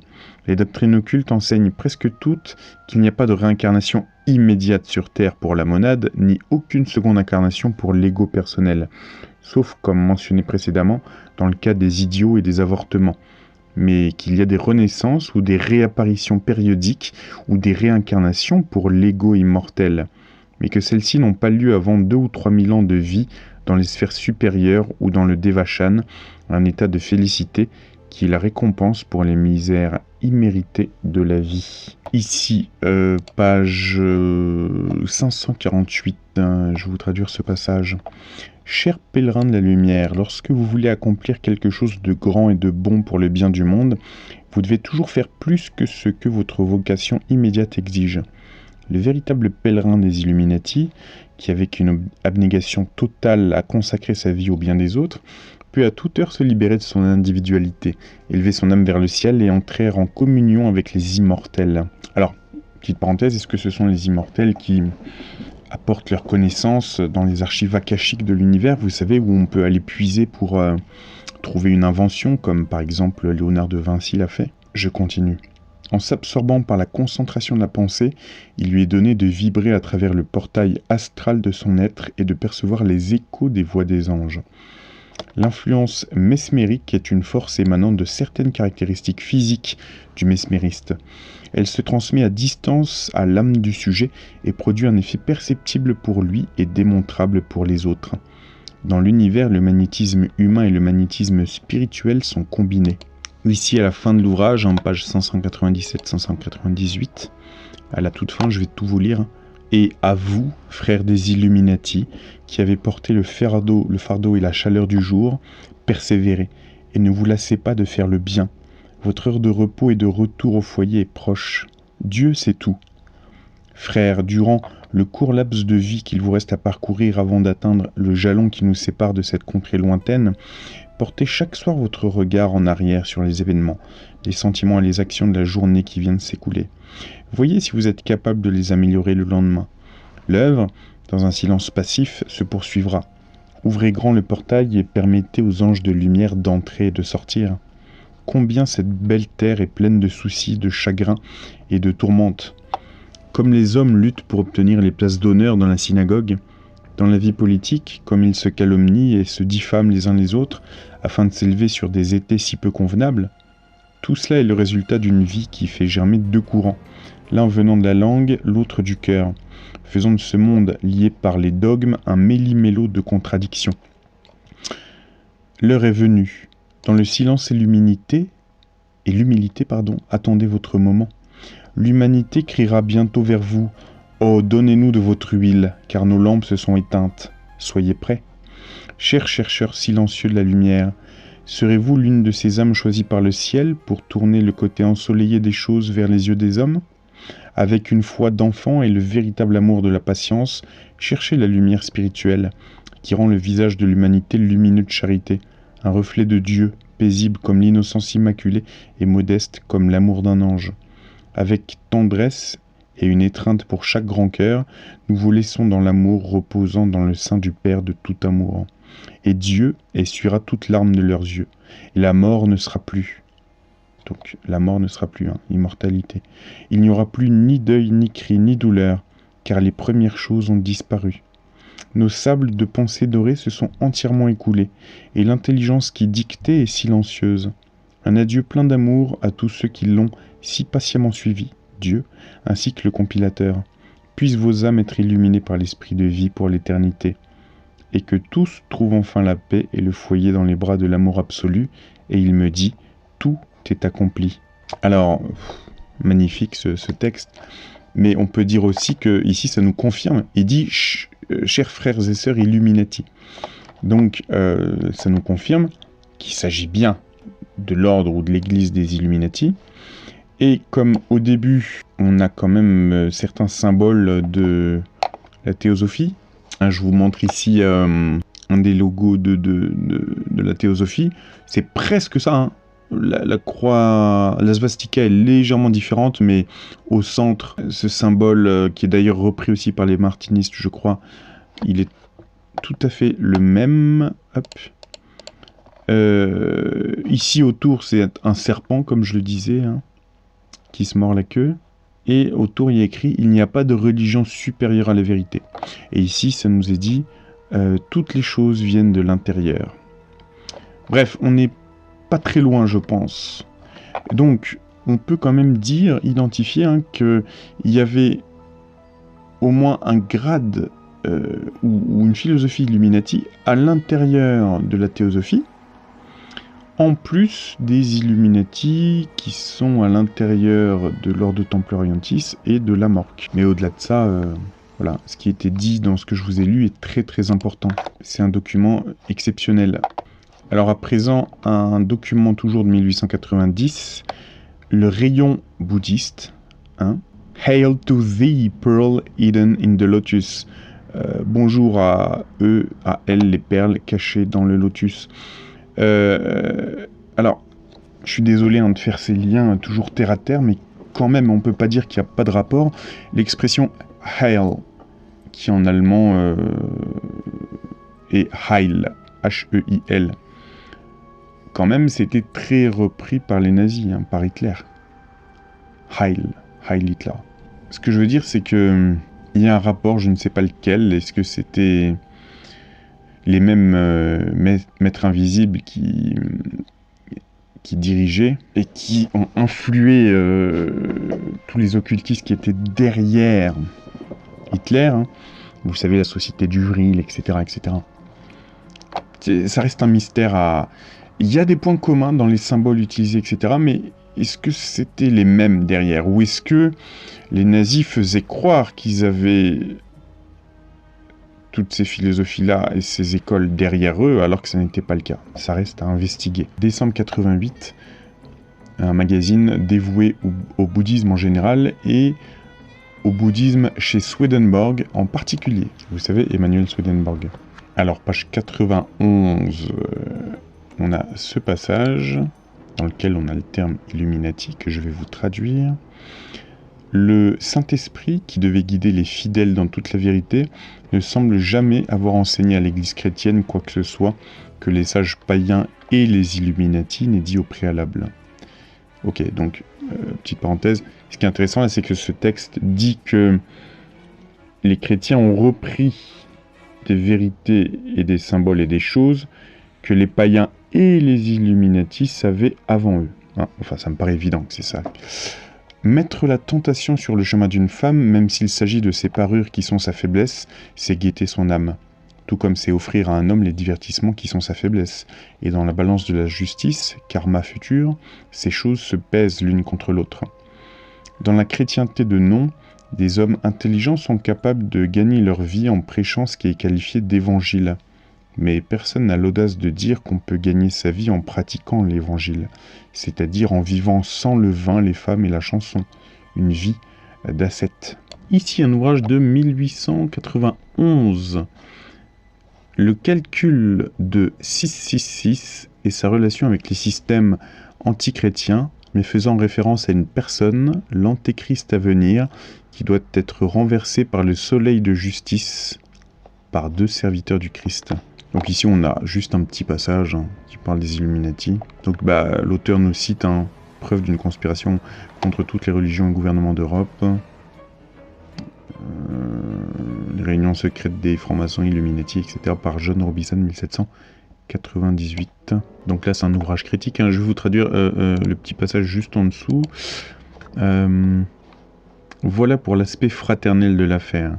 Les loges maçonniques en France, dit-il, furent les terreaux fertiles où furent semées et soigneusement cultivées les graines de toutes les doctrines pernicieuses qui, peu après, étouffèrent toute culture morale et religieuse et ont fait de la société pire qu'une terre en friche, en ont fait un marais pestilentiel de corruption humaine rempli de toute ivraie infecte et vénéneuse.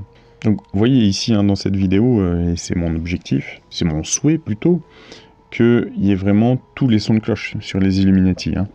C'est à vous de vous faire votre propre avis. On a des détracteurs des Illuminati, on a ceux qui sont des Illuminati, etc. Alors ici, un document de 1891 de la Société théosophique, section américaine, département oriental. Premièrement, former une fraternité universelle de l'humanité sans distinction de race, couleur ou creed, je sais plus ce que c'est. Deuxièmement, promouvoir l'étude de l'arien et d'autres littératures orientales, religion, science, et démontrer l'importance de cette étude. Troisièmement, investiguer les lois inexpliquées de la nature et les pouvoirs psychiques latents dans l'homme. Intéressant là, encore le rapport avec le feu, on parlait de David Lynch tout à l'heure. Est-ce que les Parsis vénéraient le feu? Donc les Parsis, c'était ce peuple qui habitait dans l'actuel Iran, c'est ça? Ou en Syrie aussi? Ici je traduis. Purifie-moi, ô Ahura, référence à Ahura Mazda. Donne-moi la force à travers l'Armaïti, Srasvati. Sacré céleste Mazda, pourvoyeur de bienfaits, de force à travers Asha, de joie éternelle à travers Vohumano, le pur esprit. C'est un extrait de Atash Niaesk. Alors, ici on a le terme Illuminati plusieurs fois, je vais vous traduire ce passage. Mais on peut remarquer, vous le verrez par la suite, que les théosophes, par exemple, et ceux qui s'appellent Illuminati, ils sont, au moins dans l'apparence des choses, ils sont un peu plus polis envers les autres chrétiens, par exemple les catholiques, etc., que ça n'est le cas dans l'autre sens. C'est-à-dire que les catholiques, etc., sont, enfin, apparemment, dans les ouvrages et les pamphlets qu'on peut ici traduire, ils sont plus énervés contre les Illuminati que l'inverse. Ici, je ne sais pas si c'est Blavatsky, mais cet ouvrage théosophique, ils disent comme vos frères chrétiens. Alors, donc, ici je vous traduis tout ça. Établissement du feu sacré. Donc là aussi, petit rapport à ce que je vous disais sur Notre-Dame de Paris, David Lynch, tout ça. Un Parsi se tient avec révérence devant le feu sacré, pour plaire, pour invoquer, pour louer, pour plaire, pour louer tous les feux bénéfiques, les feux qui sont en lui et hors de lui. Il invoque et demande au fils d'Ahura Mazda, qui est en lui-même, le soi supérieur, l'illumination, afin de devenir lui-même l'un des Illuminati. Malgré cette récitation prononcée quotidienne par un Parsi devant le feu, pourquoi ne devient-il pas un de ces illuminés? Nous voici de nouveau confrontés à cette insondable loi du karma, le Daen ou Din. Ce n'est pas la simple énonciation, mais la juste compréhension et l'action en accord avec cette compréhension qui sont nécessaires. Le Parsi moyen croit à l'œuvre de la loi du karma dans une mesure limitée, tout comme son frère chrétien, c'est-à-dire en tant que loi s'appliquant au monde manifesté à une seule vie et non au-delà. Alors, regardez ici, j'ai pris un des sièges de la mort, enfin un des ordres rosicruciens, je crois ici c'est celui de Santa Fe, enfin bref en Californie. Et il y a cette symbolique égyptienne, bien évidemment, mais on a cette espèce de divinité ailée qui est reprise et qui ressemble vachement, enfin je trouve, à toute la symbolique du mazdéisme. Regardez, où on a ce dieu ailé, Ahura Mazda. Donc on peut dire que, puisqu'il y a aussi des Illuminati chez les Rosicruciens, on le verra, on peut dire qu'ils sont largement influencés par le mazdéisme. Ici, donc, cet ouvrage de 1895, Madame Blavatsky et sa théosophie, une étude par Arthur Lilly. Alors, est-ce que vous voyez ici, là, ce petit point, ce soleil central, qui est un symbole très ancien, qui est utilisé aussi comme abréviation dans les écrits des Illuminés de Bavière. Adam Weishaupt, il utilisait cette symbolique. Donc c'est le soleil central. C'est le symbole du soleil central, que les Égyptiens aussi utilisaient. Alors, donc cet ouvrage de 1895, ici ça nous dit, s'il n'y a pas de Mahatma, la société théosophique est une absurdité. Madame Besan, dans Lucifer, 15 décembre 1890. Donc ici, page 121, je vais vous lire ce petit passage. Je vais vous traduire plutôt. Ça permet à UCJ de... Non, ça nous permet, pardon, de comprendre l'influence exercée par Madame Blavatsky sur des esprits comme celui d'Anna Kingsford. Cette dame était une mystique. Depuis l'époque de Bouddha ou même du Rishi Angiras jusqu'à celle de Saint-Martin et des Illuminati de la Révolution française naissante, certains esprits d'élite ont soutenu que c'est uniquement en sublimant l'âme que de dignes songes de Dieu peuvent être octroyés. Cette liste inclut Saint Paul, Origène, Saint Clément d'Alexandrie, les mystiques catholiques, les kabbalistes médiévaux, les soufis, les Spinoza, les Agrippa, les Jacob Böhm. Alors ici, page 199. Il tenait que le magnum opus, la grande élévation de l'âme, devait venir de l'intérieur, non pas des Mahatmas et des Blavatsky. À travers Martinez Pasquales et Colmer, ils ont organisé les Illuminati de la Révolution française. Alors quand il dit « il », je pense qu'il parle de la théosophie, des théosophistes. Ouais. Alors ici, page 203. La société à laquelle il appartenait, alors il parle de Eliphas Lévy, vous savez, l'abbé Louis Constant. La société à laquelle il appartenait était appelée les Martinistes. La section française, très intéressant, des Illuminati. Donc, on peut ajouter les martinistes hein, à tout ça. Et je vous disais d'ailleurs, hein, c'est par hasard, je vais étudier les symboles des martinistes là, dans des ouvrages de Pappus, etc. Et ça ressemble énormément aux symboles utilisés par les théosophes. Ici, page 203, ça nous dit « Mais Colmer avait une pupille plus importante, Weishaupt, le grand capitaine des Illuminati. Si Eliphas Lévy a répudié l'illuminisme, le manichéisme, etc., il s'est retiré complètement du passé, car illuminisme était le soufisme. » Alors ici, un peu plus bas, « Mais la magie a ses secrets. » C'est plutôt vrai, mais elle tire ses secrets de livres ouverts au public, tirés de la Kabbale, et de tels travaux comme Le Mage de Francis Barrett. Ce gentleman était un des vrais Illuminati et des vrais martinistes, Francis Barrett. Son travail, qui est apparu en 1801, donne les secrets de la magie kabbalistique. Voilà, donc j'ai l'impression que cet ouvrage est un peu critique envers Blavatsky et envers la théosophie, j'ai l'impression. Mais dans tous les cas, et ce que je savais pas, c'est que Annie Besant était critique. Alors, elle a rejoint, ça nous dit ici, la Société théosophique, mais ensuite elle était devenue critique de Blavatsky, je sais pas. Est-ce que cet ouvrage entier est critique envers la théosophie? Il faudrait que je le lise en entier pour le savoir. Voilà, écoutez, vous avez eu plusieurs sons de cloche concernant ce qui nous concerne les Illuminati aujourd'hui. Je vous dis à bientôt pour une troisième partie.